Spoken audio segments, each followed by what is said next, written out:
Are you amazed when you hear people say, President Barack Obama's in the White House, there's no need for the NAACP, no need for the National Urban League.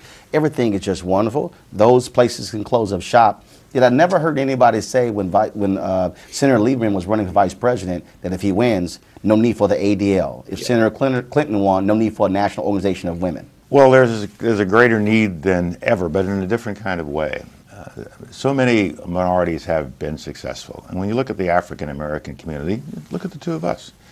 Look at what's going on elsewhere in our country. We have a president who is African American, and we have corporate leaders. And another distinguished person is being honored tonight, Dr. Benjamin, who is the Surgeon General of the United States of America. But when you look away from this success and into our inner cities and into some of our rural areas, we still see minorities who are trapped.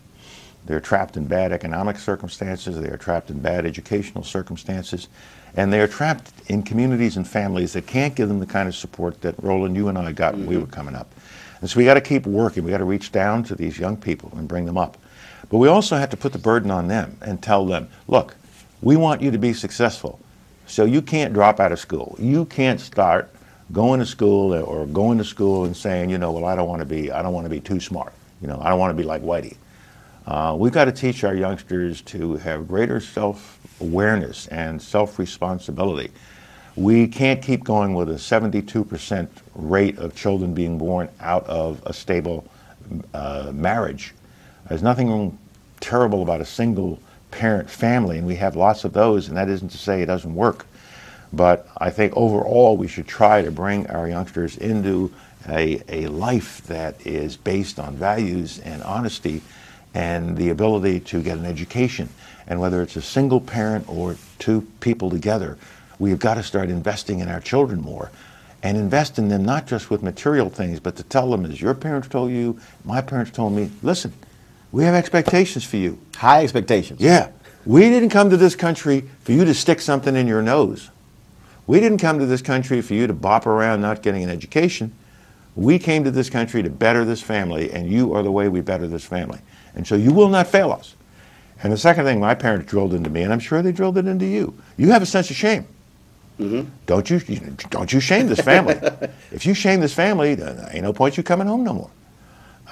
And that's what we got to get into our children again. We've got to restore that sense of expectations. Believe in yourself and believe in this country, and don't shame your family. But is the village also afraid to do it? What I mean by the village, aunts and uncles, cousins, nephews, because we say, oh, that's my brother or sister's kid, I really don't want to go there. Let me tell you what, in the South Bronx where I was growing up, every aunt and uncle, especially the aunts, it was matriarchal.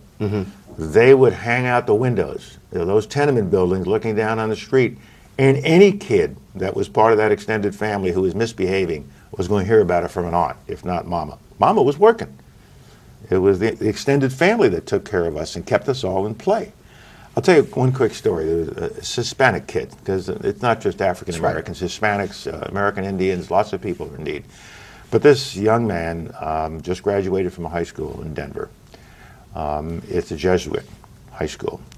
And he came from a difficult background, and he became the valedictorian. And everybody in that class, 80-something students, are all going to college. So he's being interviewed on television.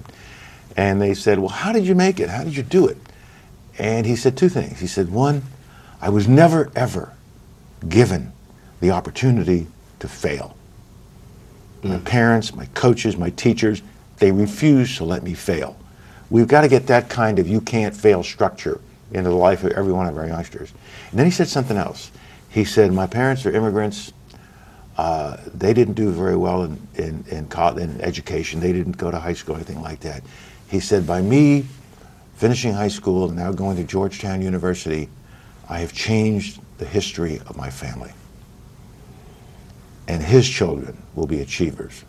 So what we have to do is to not let any of our children fail by giving them the support they need, the education they need, and let them know that they have the opportunity to change the history of their family and change the history of this country.